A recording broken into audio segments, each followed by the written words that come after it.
I'm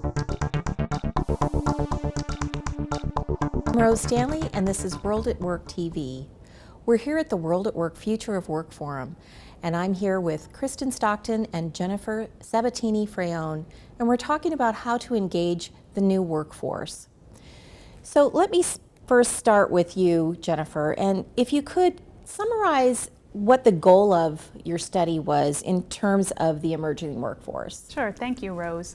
The Boston College Center for Work and Family undertook this study with 5 of the corporate members of our roundtable to really delve into what the realities are with millennials. What are they looking for from an employer? How do they seek out a new employer? How do they find a job where they can grow and thrive? And what factors they take into consideration when they're going to potentially leave the organization?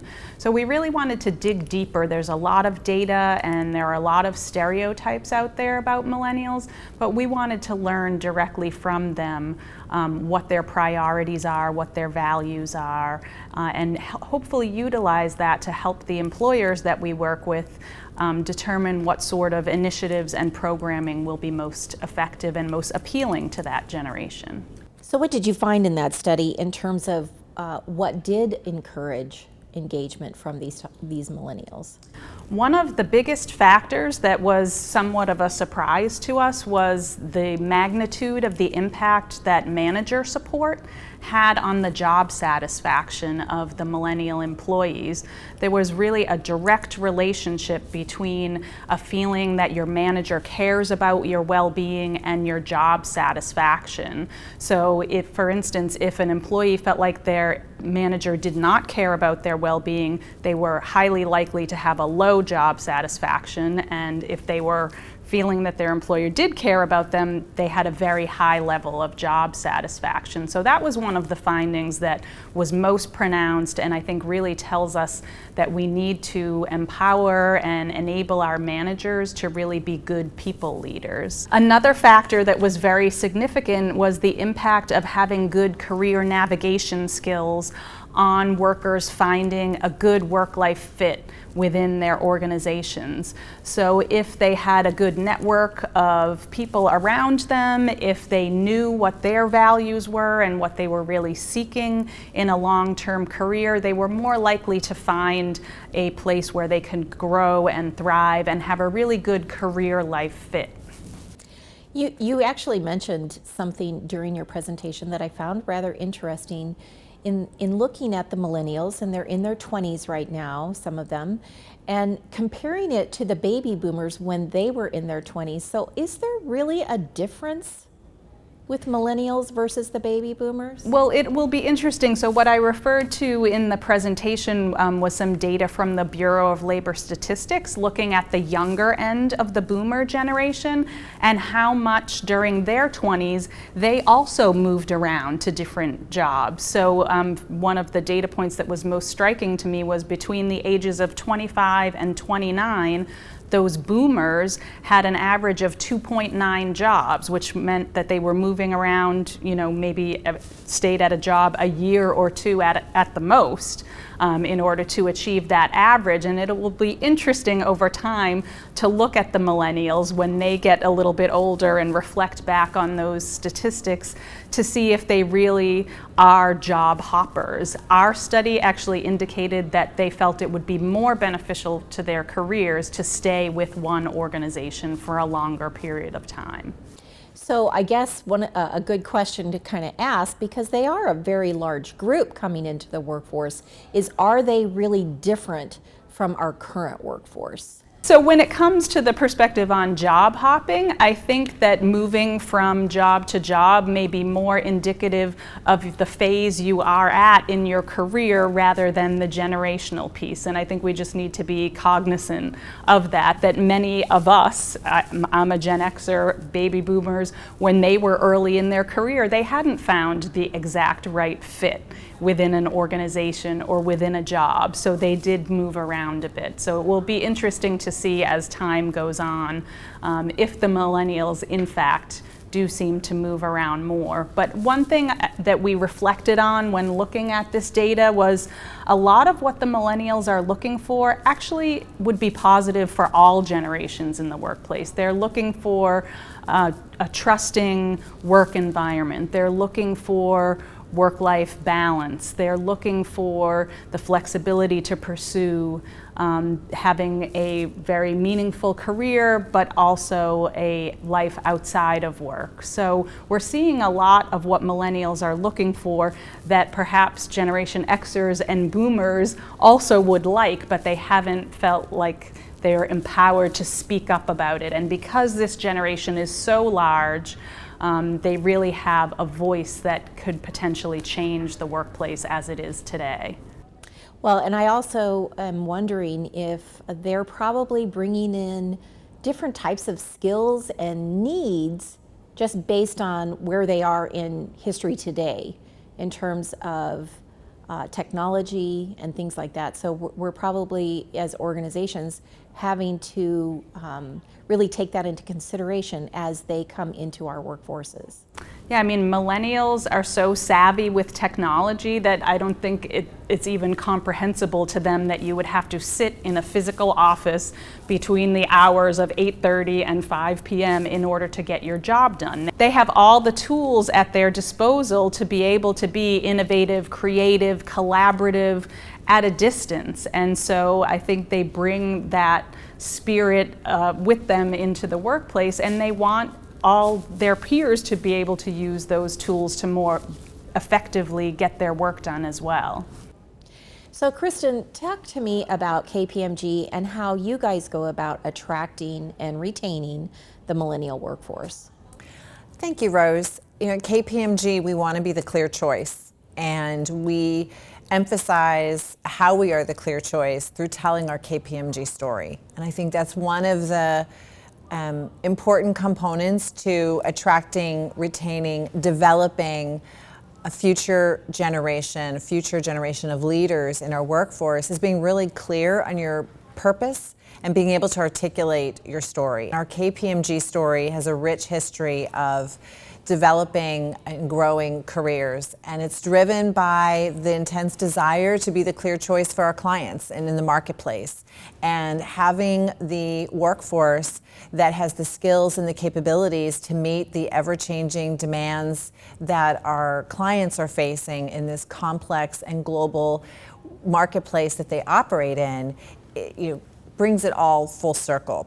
So our strategy is to be out in front of our current workforce and our future workforce, really telling the KPMG story and making that front and center to help them see the endless possibilities and the countless career opportunities that they can have within our environment. Have you noticed as you are bringing in this new group of workers into KPMG that they're asking for anything specifically that you're able to offer to them, that may be any types of programs? I mean, the Purpose program is obviously a very good one for your organization, but are they looking for more money? Are they looking for help with some tuition, or I know that Jennifer mentioned work-life balance. Are you hearing that? Are you promoting that in your recruiting efforts? So we have a wide range of opportunities to support every potential employee that comes into our organization at any phase in their career and their life. And we really have a wide range of choices for them in terms of benefits and rewards and recognition opportunities, and particularly career development. As the study showed, the millennials want career development, and we definitely hear and we see that. They are very driven, which is great. I think our work environment is incredibly positioned and poised to attract and retain and deliver what they want. And they want to make a difference. They want to have meaning. They want to accelerate their career. And I think what we are able to provide them with are the tools to hone those critical skills to help them develop at every phase of their career trajectory. And you may have answered part of this question, but if you wanted to give some advice to other HR leaders that are really perhaps struggling with this or just now starting to encounter it, what advice would you give? And I'm going to ask Jennifer the same question. What advice would you give to these HR folks to get them started really thinking about the new millennial generation that's coming in? Know your audience. Understanding the influences that shape the millennial generation, how they think, the expectations they have on that employee-employer value proposition is really important. Don't just assume because you might have read a book or read an article that what you've read in the research applies to everyone, and that goes with any diverse demographic that you're looking at in your organization.